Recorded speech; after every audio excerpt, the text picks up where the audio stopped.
get down to business, shall we? You want to find a beautiful Russian bride to take back to America, eh? That's why I'm here. Yes, and you've narrowed down your selection to 2 women from our online database? Katya, Svetlana.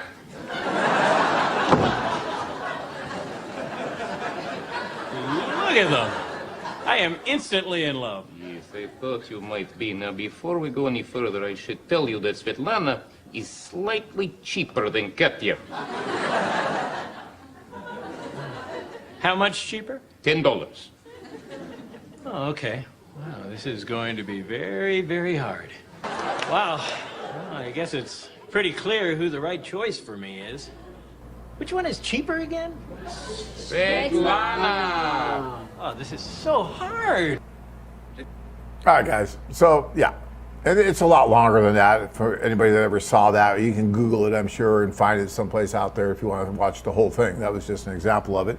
But you get the point, right? Oh, well, how much for her? How much for her? You know, that kind of thing. That's the media, being the media, you know, and that's a lot of what they do. I mean, even Bud Light, remember the geniuses of whatever it was with all those Bud Light commercials? They had one for mail order bride. You know, it's just part of the media. And then we wonder why these stigmas attached to this. And it's a shame. I met my wife through this. It's a wonderful thing. You know, it wasn't a how much type thing at all. It was we met. It was organic. It was wonderful. It was natural. And a year and a half later, we ended up marrying, had 2 wonderful children. It's great. But the media they want to play this game of the negativity thing, and you're going to get that. All right. I want to get into some of these questions here, so hold on one second. Mark says, yeah, John, I can relate to what people think about me doing this. My family will probably think I'm nuts. Well, yeah, but Mark, one of the reasons that your family may think you're nuts for doing something like this is because of what they see. I mean, look, they look at, you know, the regular media, the popular media out there, and most of that will show things that really aren't true. They'll talk about this in ways that just aren't true, like you just saw in that SNL clip. And then they think that's how this is. And then you're going to do this. Well, my gosh, there must be something wrong with you. And that's just ridiculous. That's why it does take kind of a special person to do this, I think, even 25 years later, especially 25 years ago. But even today, I think it takes somewhat of a special person because some people will tell you, oh my gosh, why are you going outside the country? What are you doing? And my response to that is, why wouldn't you? I mean, this is, again, the most important choice you're ever going to make. The choice of who you're going to spend the rest of your life with. And why wouldn't you search the world over to try to find that right person? This makes sense to me. All right. And then Mark says, John, I've seen it on YouTube videos saying that international days like getting a bride in the mail. Yeah, that good old mail order bride thing, which is, I don't know. You know, when you look at the whole history, you really look at the history of international couples coming together, international dating, and you go way back when, you know, it goes way back. And one of these days we'll do another show about all that. We've done shows about it before, where it all originated from, how it really started. And there was some mail order type things that went on way, way back then for various reasons. But we're talking, you know, what, a couple hundred years? Yeah, long time ago. All right. Let's see here. McKissick says, do women in Colombia or the Ukraine prefer bad boys? If so, do nerds have the same stigma as they do here? Okay. Well, look, in the Ukraine, especially in Colombia, everyone's a bad boy. They got a lot of bad boys. You got that whole macho thing going on in Latin America.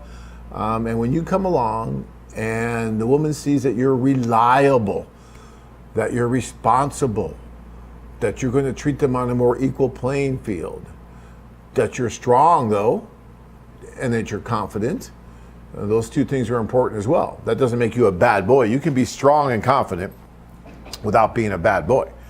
But yeah, that's what they're looking for. They've had enough of the whole bad boy thing. So no, I don't think that the women that join our service are really looking for that bad boy mentality like a lot of the women here are.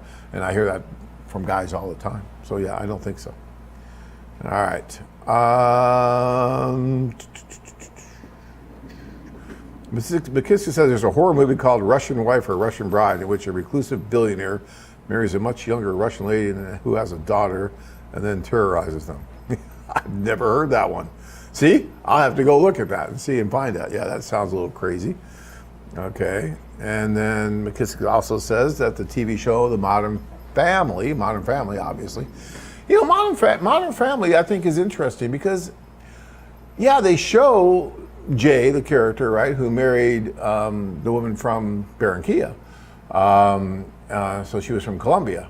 But I don't think, I think they tried to be balanced and fair with that. I don't think they made it seem like, you know, either one was like taking advantage of the other or anything like that. I mean, I watched quite a bit of Modern Family, and I didn't really have a problem with a lot of what I saw. Now, maybe I missed some. I didn't see every episode, obviously, not even close. So there may be, but the episodes that I did see, I thought they treated it, you know, fairly well on the way that they interacted with each other, especially because she had a child, and how he interacted with the child and some of the customs and culture that he had to deal with that they brought to the table, and vice versa. That's what they had to deal with in some of the episodes that I saw, and I go through the same thing with Tanya.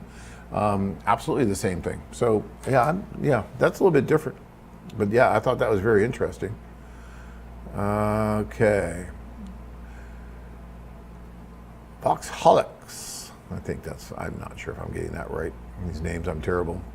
I don't hear anything in the media about mail order brides. It's all coronavirus and rioting. Nothing else seems to be happening. Yeah, they're spending a lot of time on those subjects right now because it sells. It's because they're getting a lot of eyeballs. I mean, they're in the business of making money too. The news organizations, all those guys, and they're just going to keep pumping it for all it's worth, because right now that's what everybody's interested in, and they're making a ton of money on the ads. A lot of people are tuning in for all that, and they're going to keep doing it as long as the ratings are there for it. No doubt about it. All right. Years ago, there was a movie called Green Card, but the roles were reversed. The woman was American and the man was French.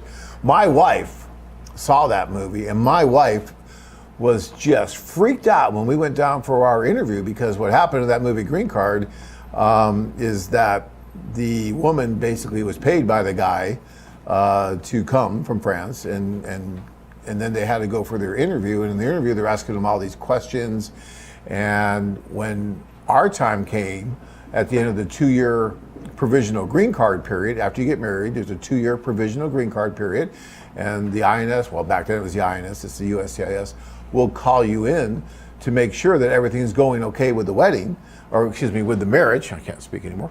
And my wife was freaking out because in that movie, that's when they separated them. They asked them questions about their living arrangements to make sure they were living in the same house, that kind of thing. So we're driving down, and she's asking me questions like, okay, well, you know, what are the paintings in our bedroom? I'm like, I don't know, the whales. She's like, oh my God, I took the whales down a year ago. They're going to deport me. And she's freaking out. And then we walked in, and during that time, we had our baby, Nika. And they, oh, you guys had a child together, I see. And we're like, yeah, okay, you're fine. And that was it. And they never did separate us. They never really asked us any questions. It was really, really easy, not like the movie Green Card made it seem. But yeah, that's funny you brought that up, because that was a big deal for my wife with that movie. Okay, let's take another clip. This one is going to be from a show called Barney Miller. I don't know if you guys ever remember Barney Miller. I am dating myself, but you know, you guys pretty much know how old I am. I liked this show way back in the day. But anyways, they had a deal about this mail order bride thing, and actually, we have one part, which is the latter part, but there's an earlier clip that we don't have, where the Inspector Luger, he was an older guy, decided that it was time for him to find a wife, and this was going to be a great way for him to do it. He had an actual paper catalog. Back then, guys, there actually were paper magazines. He called it a catalog, but there were magazines back then, and he had this paper magazine with the profiles of the women that were portrayed in that magazine. And he brought it into Barney's office. Barney was his subordinate, and he said, okay, Barney, here, take this, pick me out someone. And go ahead, you can write them for me, you know, that's fine. Just anyone, you know who I like. And Barney's protesting, like, I really shouldn't be doing this for you. And he's like, oh, just go ahead and do it. And he actually did. He went through the magazine, he found profiles that he thought his boss would like, and he actually wrote letters for his boss and sent them out. And this scene is many shows later where actually, unbeknownst to Barney, who actually helped him with all this, Inspector Luger just showed up one day with a woman from the Philippines. And it was kind of interesting the way they treated it. Here's an example of the clip here. Did you know she was coming? I don't know. I mean, he went through that mail order bride thing, 6 months ago. I thought he forgot about the whole thing. No, did you? Well, I mean, we went through the magazines together. I picked her out, among others. I wrote all the letters. I can't imagine he would make a decision like this without checking with me. But Barney, he didn't get her for you.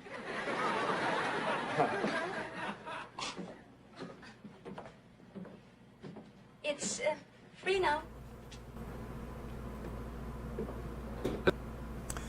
Yeah, that was really interesting. If you guys ever get a chance to find that, you can watch the whole thing in the previous episode where they kind of laid the foundation for it. And they kind of treated it fairly well. I mean, this was back in the 70s. And I was really surprised when I saw that. I'm like, wow, that's very interesting. But again, the media has talked about this kind of in strange ways, depending on which media it is, for years and years and years, which is kind of why it's always had this somewhat of a stigma, I think, associated with this, because when people really understand the facts and how all this really works, those stigmas seem to melt away right away. And, there's nothing better to melt a stigma. It's like putting salt on ice. If you've ever lived back east, you have the ice and they put salt on it to get rid of it all. Well, that's what information does to stigmas. Information just tends to melt. And information and knowledge will melt stigmas away, because once you really learn about what's going on, then you start to understand and you see that, these things that people just take for granted, that they think they know, they really don't know at all. But you don't know that until you get informed and you really learn about it. And most people will never take the time to do that when it comes to a subject like this. So those stigmas tend to persist a lot longer. And these shows that, some of them tend to help perpetuate that. There was, the case where Lisa Ling, Our America. So Lisa Ling, Our America, which was on the Oprah Winfrey Network, they came with us to Colombia, to Barranquilla, Colombia, to do a story about how this really works. And, the one thing I said to them, well, that's fine, as long as you're balanced, as long as you show a clear two-sided picture of how this works, you'll have total carte blanche. You can go and interview the women, the men, whatever you want to do. We won't, restrict you from anywhere. Go to the socials, do everything.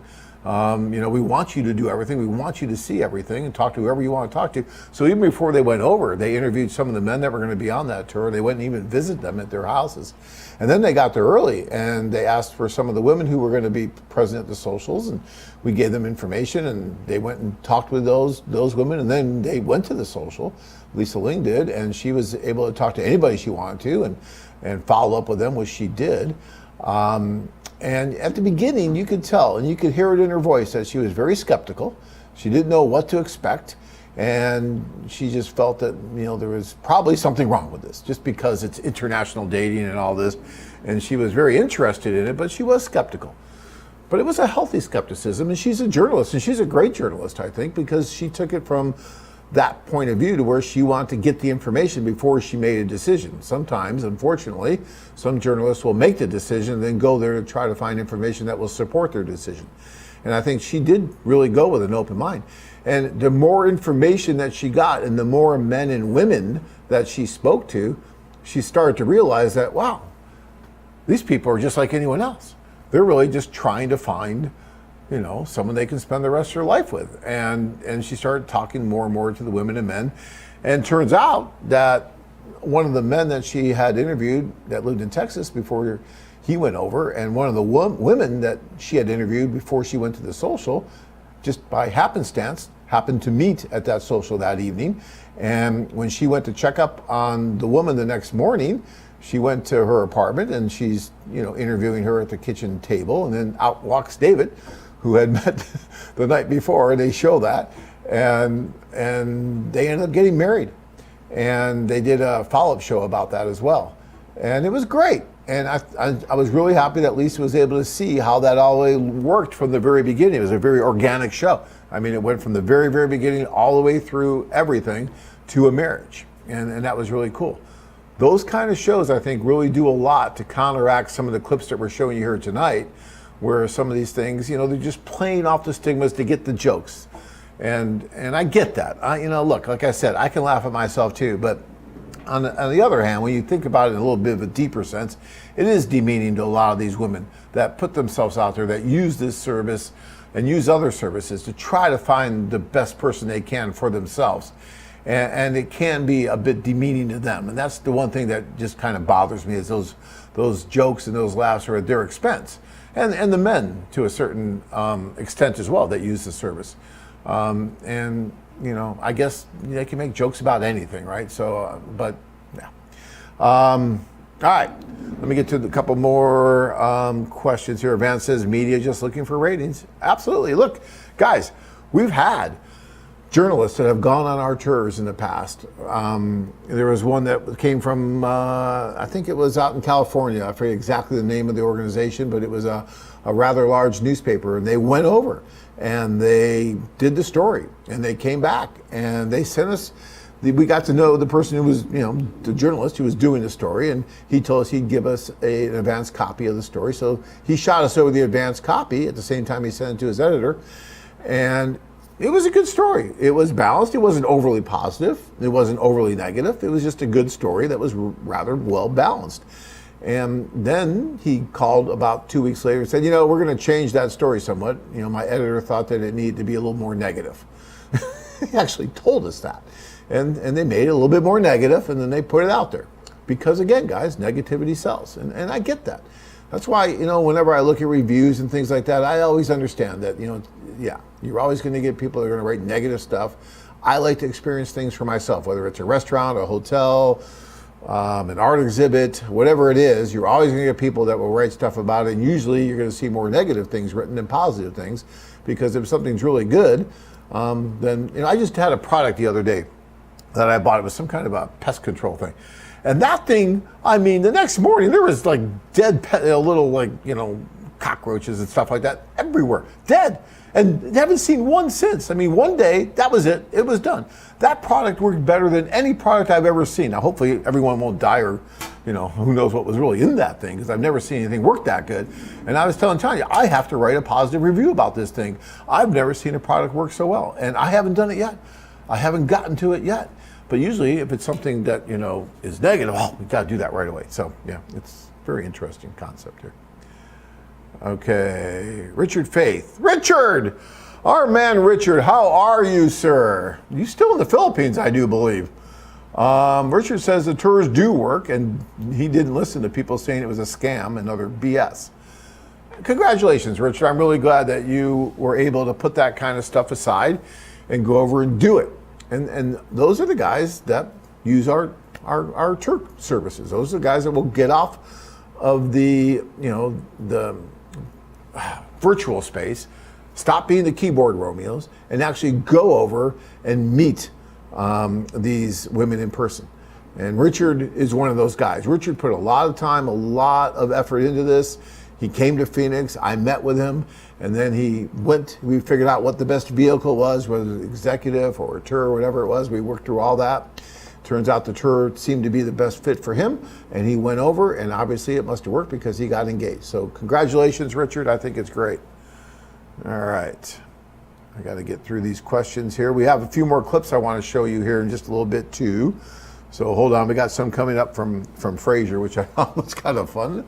Again, there's a show that I used to watch way back, and I kind of liked it, but I saw on a couple different episodes where they referenced this. I'm like, wow, that's just so random, so strange, you know, but yeah. All right. Let's see here. Hopefully, Randy, I'm not making your speakers vibrate anymore. I do hope.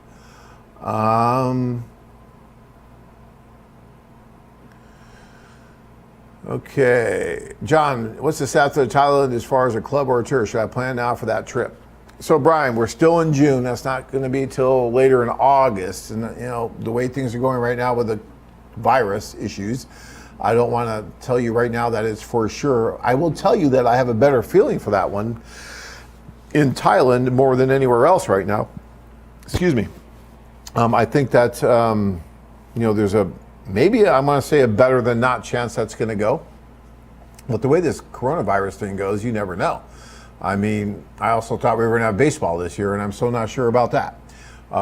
So I couldn't tell you for sure right now. I'm hoping that we can do that particular tour in August. Same with the Philippines. I'm hoping we can do another tour of the Philippines here in the August. And I'm not sure that's going to go yet either, especially in Cebu, because they kind of went backwards there too. And they tried to open it up, and they got a lot more cases, so then they went back to more of the extreme quarantining that they were doing before. So whether or not in August they're going to allow Americans to rush over there and do what we do with these socials, I am highly doubtful of that. But hey, if it happens, we're there. We're ready to do it. But yeah, and then you guys saw that we had to cancel the tours to the Ukraine because of how they designated the United States as being a red country and forced a 2-week quarantine for people from the United States going to the Ukraine, and then did not allow events like this to take place, the socials and whatnot. So, but Brian, you know, as far as the tour goes, it may be difficult in Thailand. It may be, we'll have to see. But there may be a much better opportunity to do a club there, an individual proposition, as opposed to the group tour. So that may be definitely a possibility. So, you know, just check in with us as it gets closer, and we will see where we're at with that. Okay. McKissick says there's also a B movie that I purchased from Dollar Tree called Mail Order Wife, but it was really bad. I don't recommend that anyone watch it, ever. Okay, I've never heard of that one either. Yeah. There was one called with Nicole Kidman. What was that, Birthday Girl? Yeah, that one was, that was a kind of interesting concept where something about someone comes over as a foreign bride and she's tied to the mafia, and they force him, he was a bank owner, and they force him to rob the bank and all this stuff. And I've heard stories about, oh yeah, that could happen. Yeah. 25 years of doing this, guys, I've never seen that happen. Okay, it's just kind of crazy, but yeah. But Hollywood, you know, they got to make their movies, and they're going to go off that. Sly says, ever watch that old Western movie with Gene Hackman on Mail Order Brides? It's pretty good. No. I'm going to have to, Kirk, you're going to have to get that for me. Figure out where that one is. Gene Hackman, called Mail Order Brides. I'll watch that, Sly. I've never seen that. I like Gene Hackman, so I definitely got to watch that. Yeah, that's cool. All right. All right. Let's see. How does AFA feel about older guys, 61? Okay, wait a minute, Gregory. First of all, that's getting way too close to my age to be calling it older guys. So let's just stop right there. Okay, older guys are like, 90. I heard that,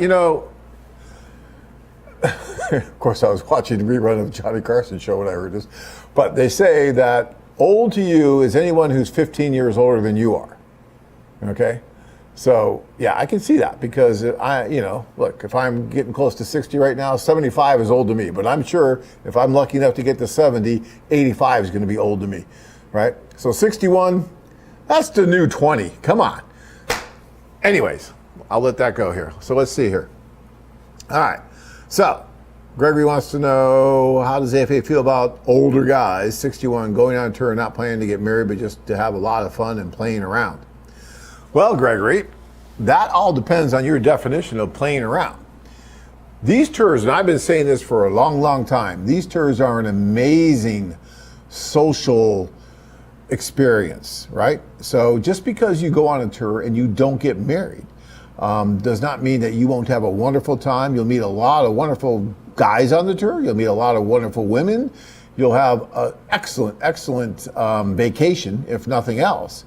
And chances are you may meet someone who you may want to build a very close relationship with. Whether that leads to marriage or not, it's going to be between the two of you, but that's absolutely a possibility. Now, if your definition of playing around is sleeping around with a majority of the women that you're meeting on the tour, and you're going over there to kind of use it as a vehicle for that, then I would tell you, no, this tour is absolutely not for you, because that's not why the women come to these things. And most of the women are not going to be open to that, going just to sleep around. That's not what this is about. This is about trying to forge positive, deep serious relationships that may lead to marriage. Doesn't mean you have to get married. You can go on the tour and not get married. Not everyone that goes on the tour gets married. But I would hate to see you go over there thinking that, you're going to go over and have sex with virtually every other woman that you meet there, because you're not, and it's not going to happen, and you may leave there being very disappointed, because that's not what this is about. There are tours out there that I think offer things like that, and you can probably find them, but that's not what a foreign affair has been about for the last 25 years. So, and again, you're asking a question, and I really appreciate you asking that. And again, I don't know what your definition of playing around is, but I just want to tell you, if that's what it is, then yeah, that's not the tour for you.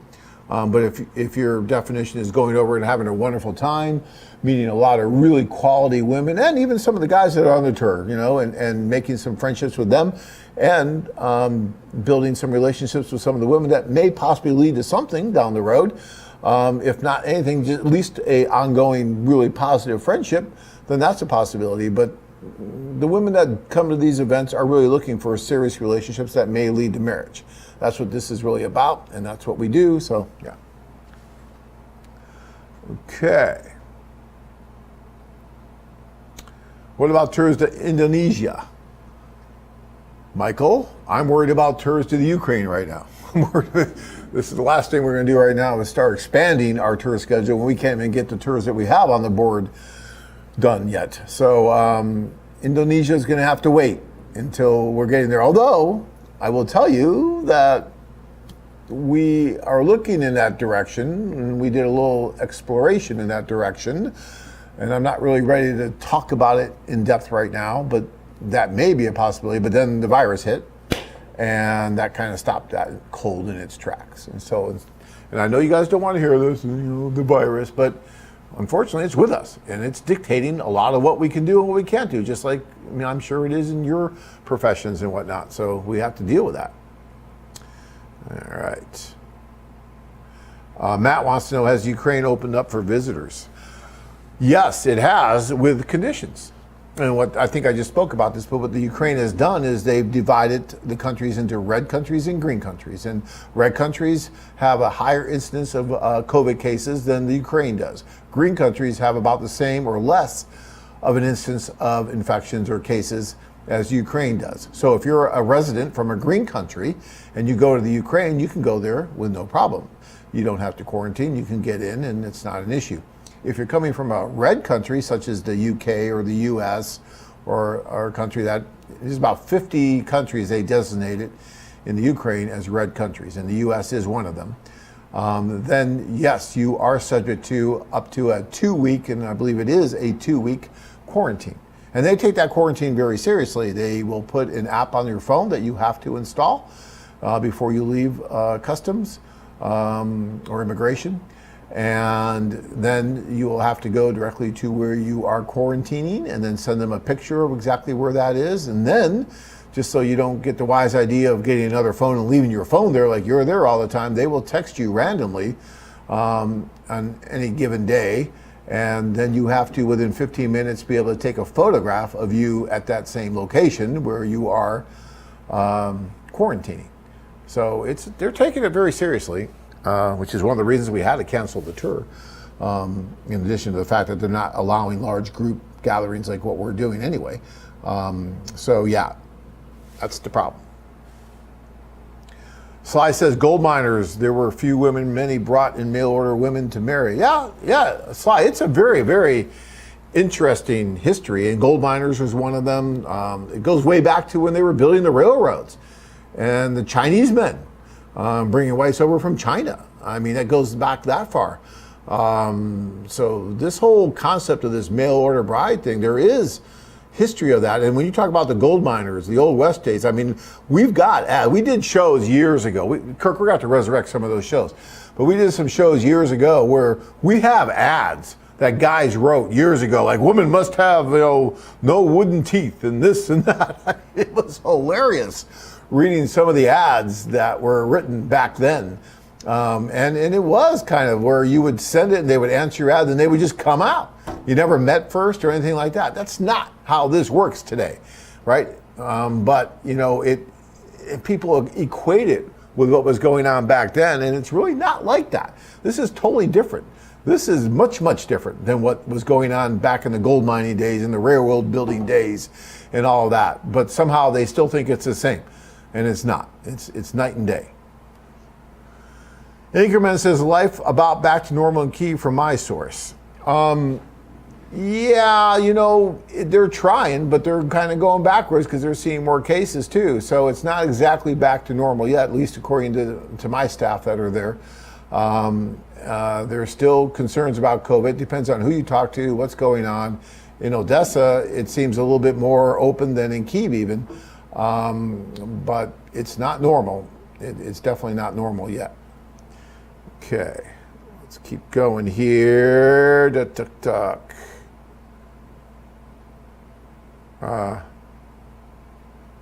Yeah.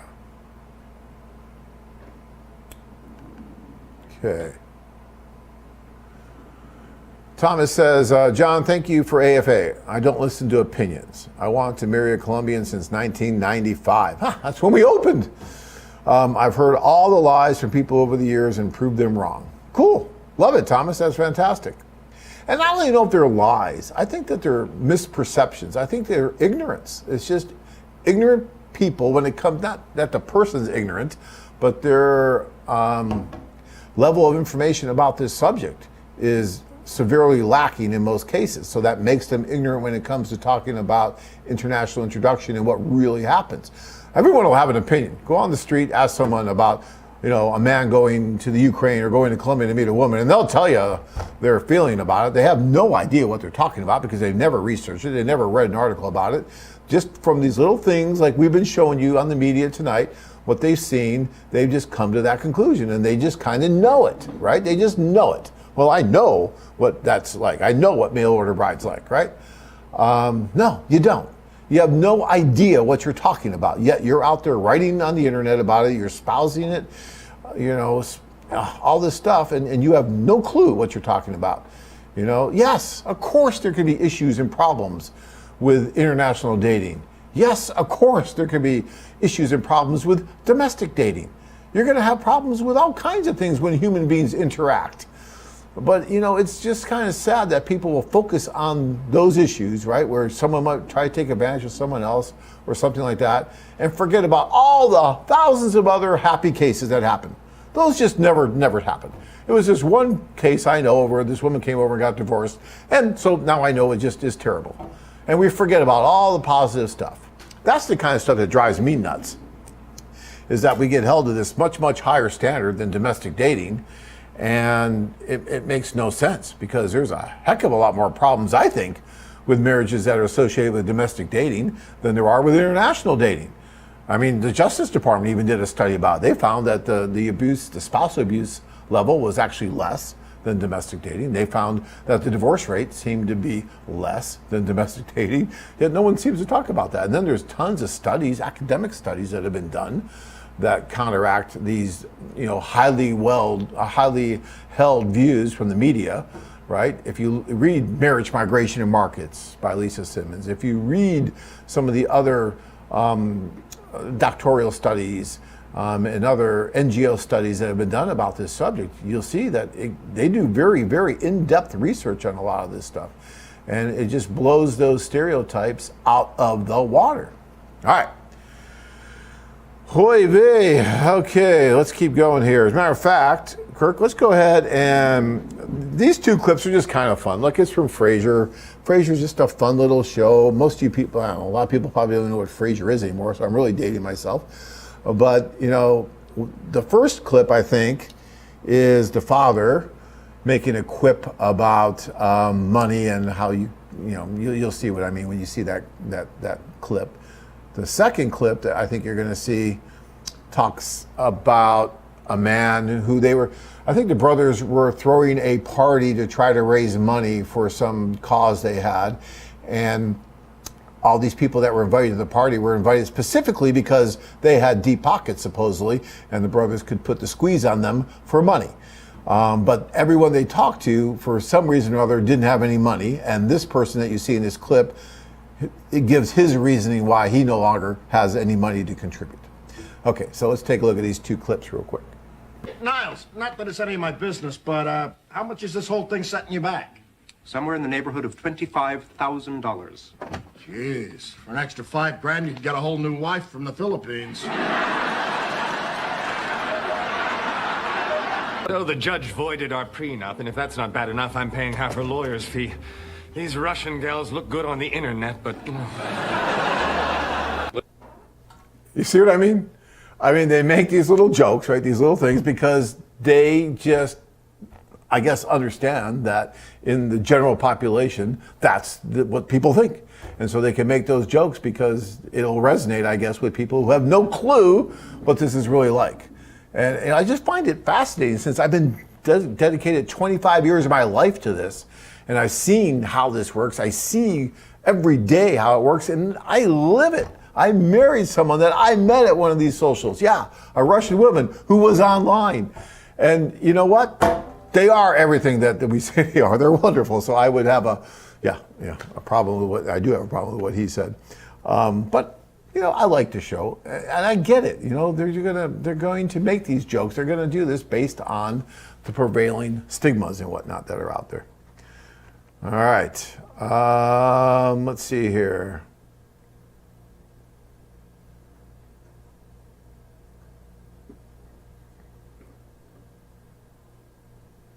Brock says, I had spoken briefly with Gannon. Gannon's our son, actually, that's working with us right now, in addition to his budding football career as well. I have spoke briefly with Gannon, and he was a very professional, well-spoken young man. You and your wife should be very proud. Thank you so much. That's very nice to hear. He's actually been on a couple of the tours, training, but actually helped quite a few of the guys, and I got a lot of really good comments about him, and I am proud. He's a great kid. Yeah. All right, let's get back here. So I was hoping Leonard was watching tonight. Leonard is our contact there in Bangkok, and he writes, hot news in Bangkok. This is breaking news, guys. AFA. We should have a little banner here or something here, Kirk, for breaking.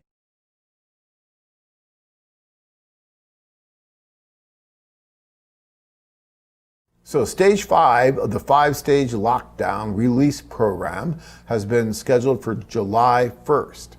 Looks all set fairly for normality by August, unless, of course, you have USA-centric information. Bangkok Airport and Thailand airspace will reopen to international travel. This is according to the most reliable source of expat information in Thailand. Yeah, and that's good news. I'm telling you, I feel fairly good about Thailand. It seems like they're going to open up. I'm a little concerned if when they do open up that they might not impose something like other countries have for foreigners coming from countries with higher incidence of cases. And we're going to have to wait and see if that's the case or not. But yeah, okay. But thank you, Leonard, for that. I appreciate that. Look, Bangkok's amazing. The tour there is great. We'd love to see you guys get there. Johnny Bodonk says, all women want bad boys. You know, Johnny, I understand what you're saying there. I do, and I've noticed that for years and years and years, right? The good guy gets brushed aside. The bad boy who makes the woman miserable is the one that she's after all the time. All I can tell you is when you go to the Ukraine or you go to Colombia, the two countries that other gentleman brought up about that question, they've had it up to here. Well, you can't see me right now, but yeah, up to here with that bad boy mentality. And although there still may be some inkling of that, right? When you treat them nicely, like when I met my wife, look, I'm anything but the bad boy, right? I never owned a leather jacket. I'm not the bad boy kind of guy. But when I met Tanya, one of the things I told her right away is I like to cook. I've owned restaurants in my life. I am a fairly good cook. Not anymore. I kind of forgot how, because Tanya's such a great cook that I don't get to really cook that much anymore. But when I first met her, I did cook, and I actually prepared a whole meal for her there more than once. One time, like, I kind of joke around, but yeah, I almost burned down the whole hotel when I was trying to do that. But other times, you know, at her apartment and whatnot, I actually went shopping with her and I bought stuff. And I cooked her a whole meal. Of course, some of the stuff over there is a little bit different. And I bought this thing, which I thought was like a, like a squash. and it turned out to be a fruit, and I was going to put the fruit in the oven and cook it like a squash, and that was like, no, that was disaster. But that's what you get when you're in a different culture doing things with fruit that you've never seen before, thinking it looks like a squash. But my point of this whole story, my point of this whole story is that she was very, very impressed that I was willing to cook and clean and help clean the house. And that was like wonderful for her. Right? She didn't want the bad boys like, hey, woman, you get in there, you cook, you do all this. No, she was very impressed with the fact that I was willing to cook her a meal. I was willing to clean the dishes. She told me that she never had a man really do that for her. And that was very, very impressive for her. Now, look, when we talk about these things, guys, we're talking in generalities. Please understand that. There's no way when I say something like that it can apply to every woman in Russia, every woman in the Ukraine, right? There's going to be some women that probably always will want a bad boy. Absolutely. I'm talking in just generalities with a lot of the women that I've talked to so that I can say that, yes, many of them have had it up to here with bad boys and really want someone that, was going to treat them more fairly and all that good stuff. But yeah, I understand what you're saying. Okay.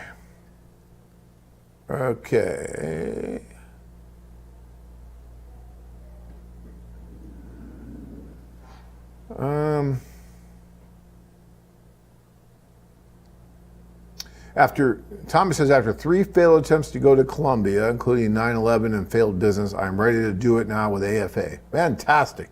And I'll tell you what, when you do that with AFA, you're going to be taken care of so well by Maria and her staff, and you're just going to have a premium experience because it's a premium service. And Maria and her staff, they do a very, very good job of trying to create environments that are going to be conducive to you meeting a large number of women in a very short time, not just with the socials, but with the one-on-one introductions and everything else they do, so that you will have as many opportunities as possible. And guys, it takes more than one opportunity. It takes more than just writing a woman and going over and meeting her. It takes, time to try to find that right person. And you'll have that opportunity when you go on a tour like this. I was talking to a guy the other day who wanted to bring a woman over from wherever she was, I forget what country, and have her fly over to meet him. And I spent about 20 minutes talking to him, telling him why that was such a terrible idea. Not to mention the fact that it's just not very safe for a woman who's never met you before to agree to fly over to your country and meet you for the very first time. It's just not a good idea from that perspective, and that's why we do not at all, encourage that. But the other reason is that the chances, even though if you're writing, maybe you Skyped or whatever, but still the chances of her being the one for you are not that great because she's just one person. You haven't given yourself a chance to meet a lot of different people. So if you help her to fly over and you do all that and she gets off the plane, what happens if an hour later you both realize this is never going to work? This is never going to go anywhere. And she's supposed to be there a week or 2 weeks with you. It's going to be miserable. It's going to be awful. And I've seen incidences, not usually with our company because we don't recommend that men do that, but I've heard stories about it and it's awful. It's not good. Now, let's reverse the situation and you see one person you think you really like, and so you get on a plane and you fly over to see her. And then if it doesn't work out, okay, no harm, no foul. You're a big boy, and if you go to any place that we're at, we'll give you support, whether there's a group tour there or not, and you can meet other women while you're there, and you can have much, much more opportunity, or better yet, book a group tour to start with, whether with us or someone else, I don't care, but at least go over with a tour so that you have the ability to meet her, plus meet a lot of other people at the same time. This is dating, guys. You got to keep that in mind. It's still all about dating, and that means meeting different women. That means going through the steps that you have to go through to finally find the one who's right for you. Okay, let's keep going here. Do you have any idea where the term mail order brides came from? Well, basically, Carlos, it really does go way back to the days of when they were building the railroads. And in China, they would actually do it by mail, right? And then the women would come over, and it was all done that way. It wouldn't, the women would, the men would choose them from some kind of a paper or catalog type thing, and then the woman would actually come over. They'd never met, and they would just come over and then just stay there. I mean, that was kind of how it was way back in those days when they were, they had a lot of Chinese people here building the railroads, and they wanted women, and that's how they were making that happen way back then. That's one of the ways, at least that's one of the stories. All right. Brian says, to answer the question, is a green card, everybody thinks that the world evolves around the U.S. We know that's not true at all. The world is a very big place. Can't wait to see outside Matrix USA and Unplugged. Absolutely, Brian. My wife says that all the time. My wife is a very proud U.S. citizen, but she says that, it's not all about the God Almighty, green card and just coming to the U.S. I mean, when you start traveling, you start seeing Shenzhen, China, and Bangkok, Thailand, and Kiev, Ukraine, St. Petersburg, Russia, all these different places, Medellin, Colombia, Cartagena, Colombia, Lima, Peru. These are amazing cities. These are not terrible third world, poverty-stricken, just awful places that women are lining up to get out of, and rescue planes are flying in to get people out of there. Absolutely not. These are wonderful places. And it's not like they're trying to escape that. Many of these women are finding it difficult to find life partners in these places. Doesn't mean they're trying to escape the place that they're at. They're trying to find someone to build a life with. And they realize they might have to leave where they are. And many of those women, the vast majority of them, love where they are. They don't want to leave. And in some cases, they don't have to, because the man is able and willing to move there once they get married and stay there. And I know many men that have done that, wherever there is. But in most cases, he can't. And so the woman is willing to relocate just because they want to build a family, just because they want to find a man, not because they're escaping some terrible circumstance on where they're living. Don't confuse the two. All right. Thank you, Brian. That was a really salient point you brought up. You guys are so good. You guys are intelligent. You guys, well, when I say it, you guys are very informed on how this works, and that's great. You could have very intelligent people that are very misinformed, right, and ignorant about how this works. But you guys bring up some really, really good points. So I think that's great. I'm not going to be able to get to everybody because there's just way too many questions here. But I'm trying because we're already a little bit past time here. But let me keep going here a little bit.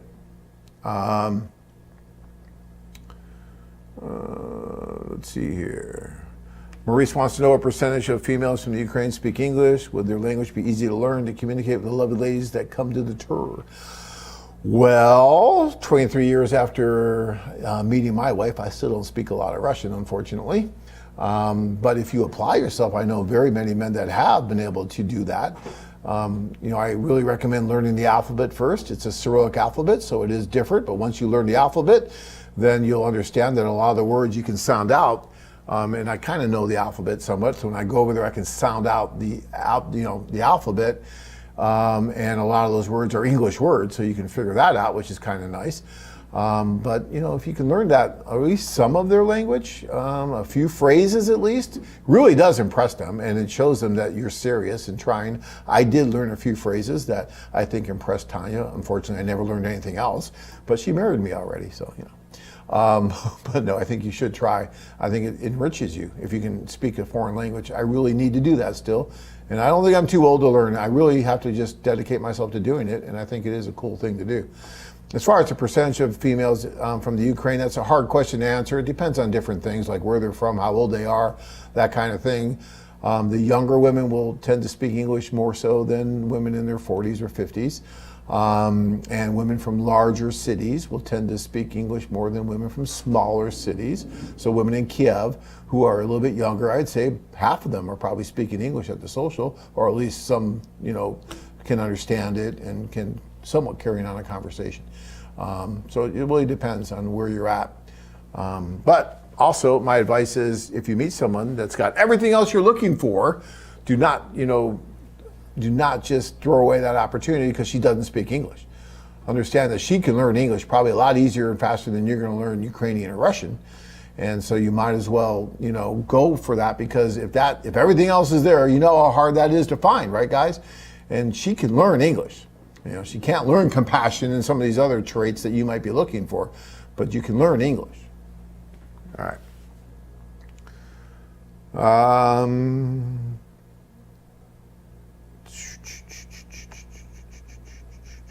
Hold on, guys. I'm just looking. I want to just try to get a couple more of these questions done here. I'm getting there. The tours do work and didn't listen to people saying it was scale. Okay, you said that already. That was. What is the likelihood that the group tours will resume this year? In my opinion, it's a coin flip that they do.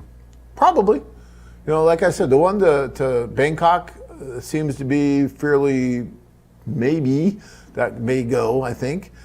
Ukraine, we have two more shots. One in September, one in November. September, I give about 50-50. November might be a little better, but if it gets worse by then it won't. I mean, it's going to be tough. Richard, Rodolin and I got married last Wednesday. Ooh, you're not just engaged, Richard.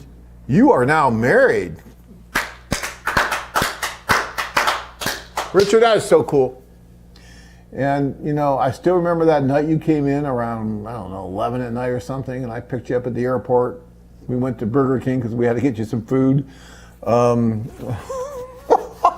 was so funny. Our little travels there that night. And now you tell me that, and this is the first I've heard of it just now, that you just got married. Congratulations. I mean, that is just so cool. That's what this is all about. So yeah, that's fantastic. Sly says, Gene Hackman, Zandy's Bride, made in 1974. I'm going to get that, Sly. I'm going to check that out. I really appreciate you bringing that to my attention. Dan in Florida says, I've been around AFA long enough to remember when you published and mailed out your magazine with all the girls' pictures. Perhaps that contributed to the mail order stigma. Yeah, maybe. You know, when you do that, but you know what? We did the same thing with the men. Men would send in their photos and we would print that and send it to the women. So we were equal opportunity there, right? And so, yeah, I mean, that's what else? I mean, what are you going to do? That was before the internet was really that popular, and we were trying to bring people together.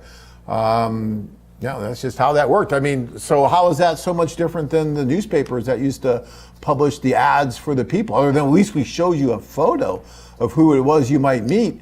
But other than that, you know, think about it. What was going on in the 90s, in the 80s? In the 70s, how did people meet? A lot of that were the personal ads in the newspapers that charged you, and you had to write about yourself, right? Men seeking women, women seeking men. How come that didn't contribute to a stigma? You know, that's you know, when you think about it, guys, we are always raised to a higher bar. So it was somewhat negative for us to produce a newspaper that went out to people, that section, right? For people that were interested in someone from a foreign country, but for domestic people, it was okay to write that in a newspaper and even there were some that had photos. That was just fine. Why? Got to ask yourself that question. Why? All right. Let's see here. Sly's suggestion there. That's cool. I like that. Patty wants to know, are all cities in Colombia safe? Days of Pablo and Pacho are, yeah.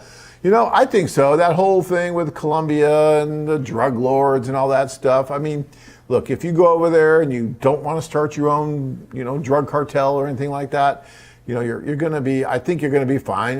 No matter where you go, you need to be practicing safety measures. I don't care if you're in France, Italy, Colombia, wherever you go. I don't think it's any more riskier than going to France or Colombia.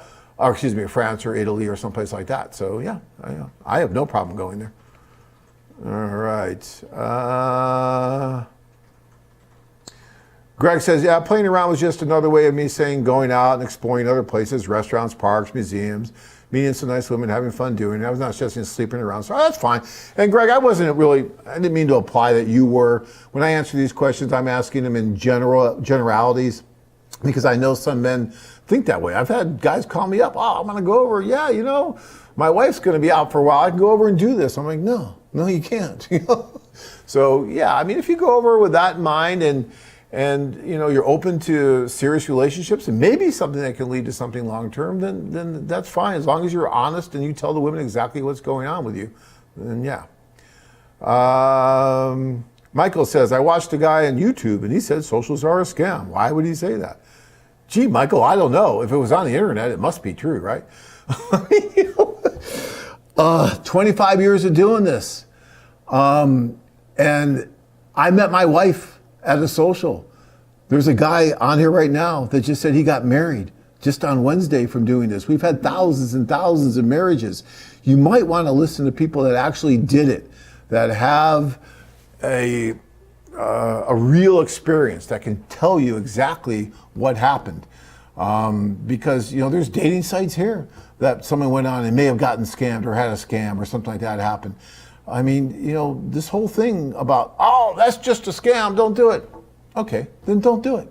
But for the guys that, can actually see through that and understand that, oh yeah, with anything in life, if you have 600 people doing anything, someone, a man and or a woman might try to take advantage of another man and or a woman. Happens here domestically, it'll happen internationally, no doubt about it. But these socials are one of the best things you could ever do for yourself. So you can believe the guy on YouTube who says, oh no, it's terrible, or you can go over and experience it for yourself and then come back and tell us what you really think. All right. Sorry, I get a little passionate about this, especially when I see that kind of stuff, because it's just ridiculous. But what can I tell you? All right. Thomas says, I was born in Jamaica. My mother taught me how to cook. All men should know how to cook besides burning water. Absolutely agree with you, Thomas. I really do. But you know what? The culture in the Ukraine and Colombia is different, and men are brought up differently, and they're not really taught how to cook. They're kind of waited on hand and foot when they're young. And unfortunately, that's their culture. And when they grow older, that's why many of these women are finding it difficult to find a man who will be reliable, who will be monogamous, who will be serious, who will do this. And that's why these socials are so effective and work so well, because it gives them an opportunity to meet guys like you, Thomas, who your mother brought you up in a different way.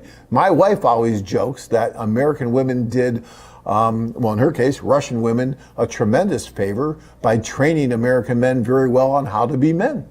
And there's some truth to that probably, right? Again, we're speaking in generalities, but there's some truth to that. All right.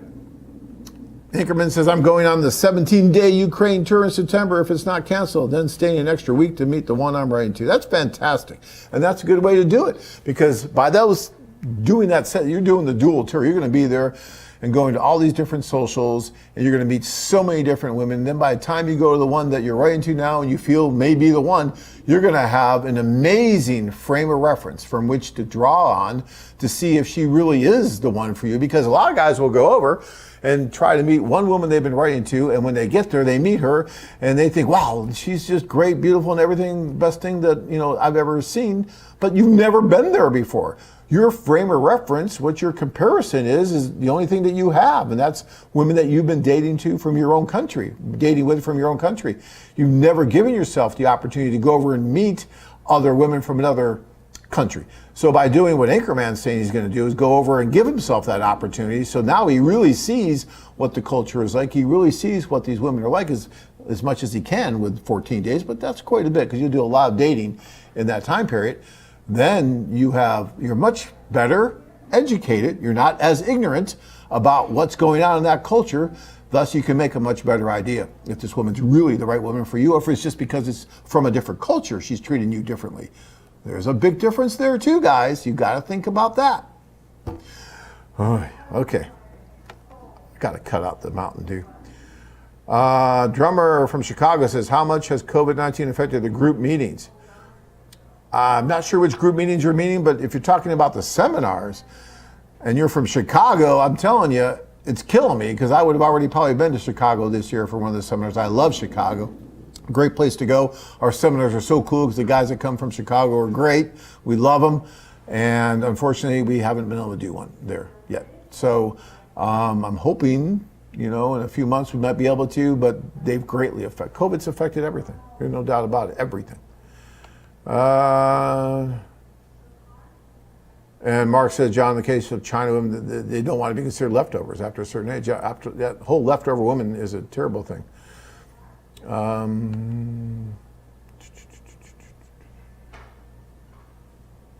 me see here. There's so many more questions. I'm just not going to be able to get to anything. If I don't get to your question, call me tomorrow. I'll be happy to answer anything you have here. Yeah, there's a question about real. I just can't get to all that. There was one question here. This is probably the last question I'm going to be able to get to here today. And Hudson says, I'd sign up for a website, which I found in the area of meeting a woman from Ukraine or Russia during short chats with at least 5 of them. I had asked whether they used social media of any kind. They all had said no, or only used a website to chat, or had not answered that in the next message. I had a suspicious feeling, so with Google Images, in about 3 minutes, you could find out that they all have Instagram accounts, and one has 500,000 followers. So I had not decided whether to ask about that in the next message, but what should be done, if anything? Should these women be avoided? Thank you. So Hudson, I don't know what website you're on. We don't do chat on Libby because we just, there's a lot of reasons why I'm not crazy about chat. And so I'm not going to go into the whole litany. I don't have enough time right now. Some women might be afraid to give you their private chat or their private Instagram or whatever it is, because maybe they don't want their friends or family knowing what they're doing. They're sharing it with all of them. I don't know. There's a whole list of reasons, or a host of reasons. But I would not be afraid to ask them about it and ask them what they think about it.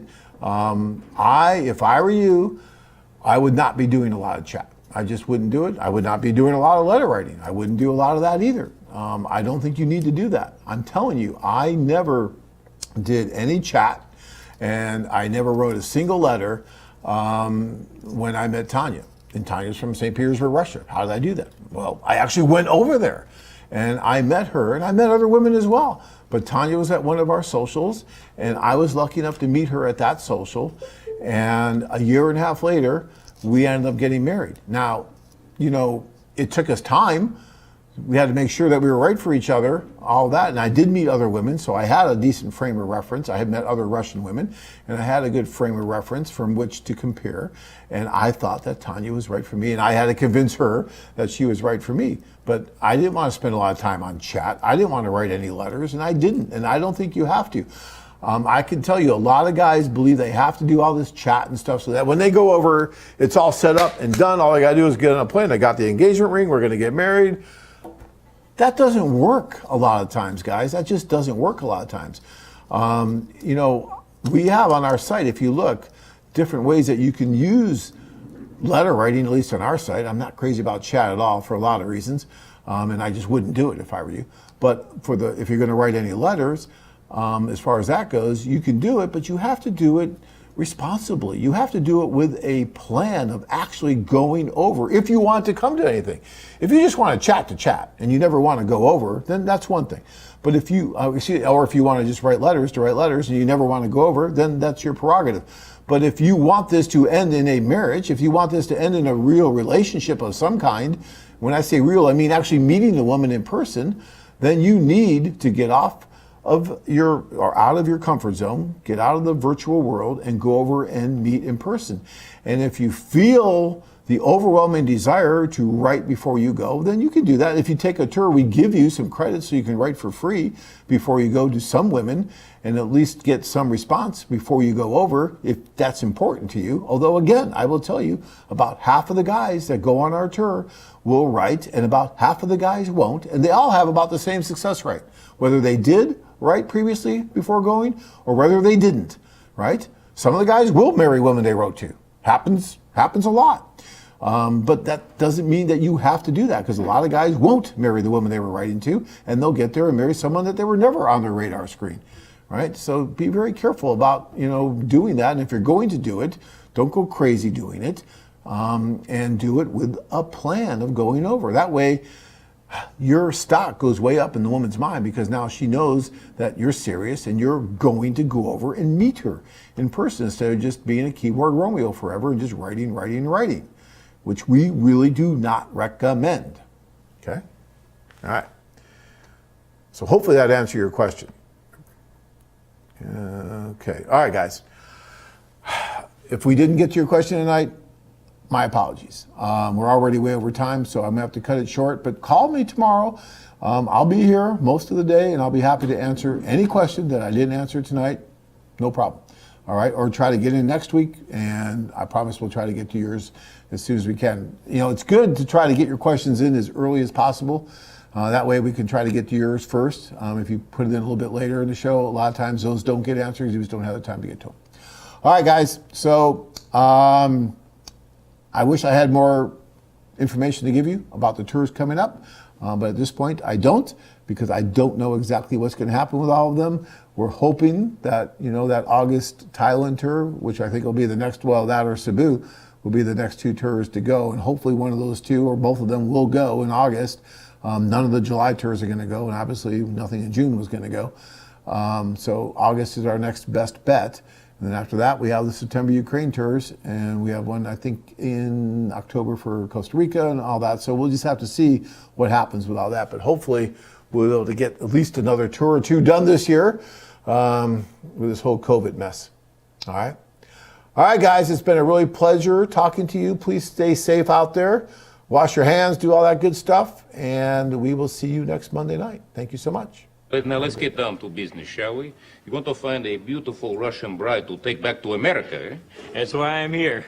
Yes, and you've narrowed down your selection to 2 women from our online database? Katya, Svetlana!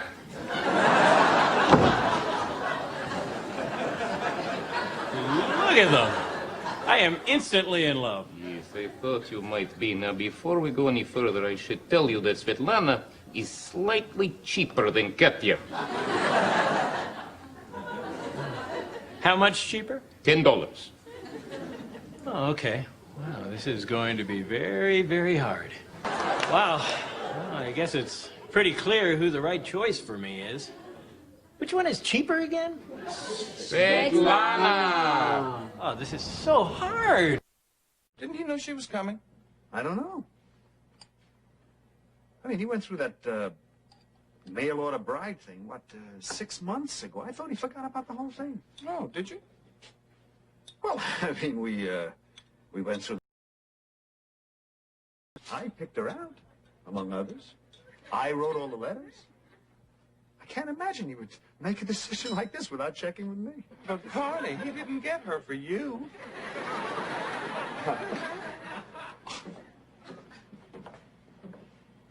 It's free now. Niles, not that it's any of my business, but how much is this whole thing setting you back? Somewhere in the neighborhood of $25,000. Jeez, for an extra $5,000, you could get a whole new wife from the Philippines. So the judge voided our prenup, and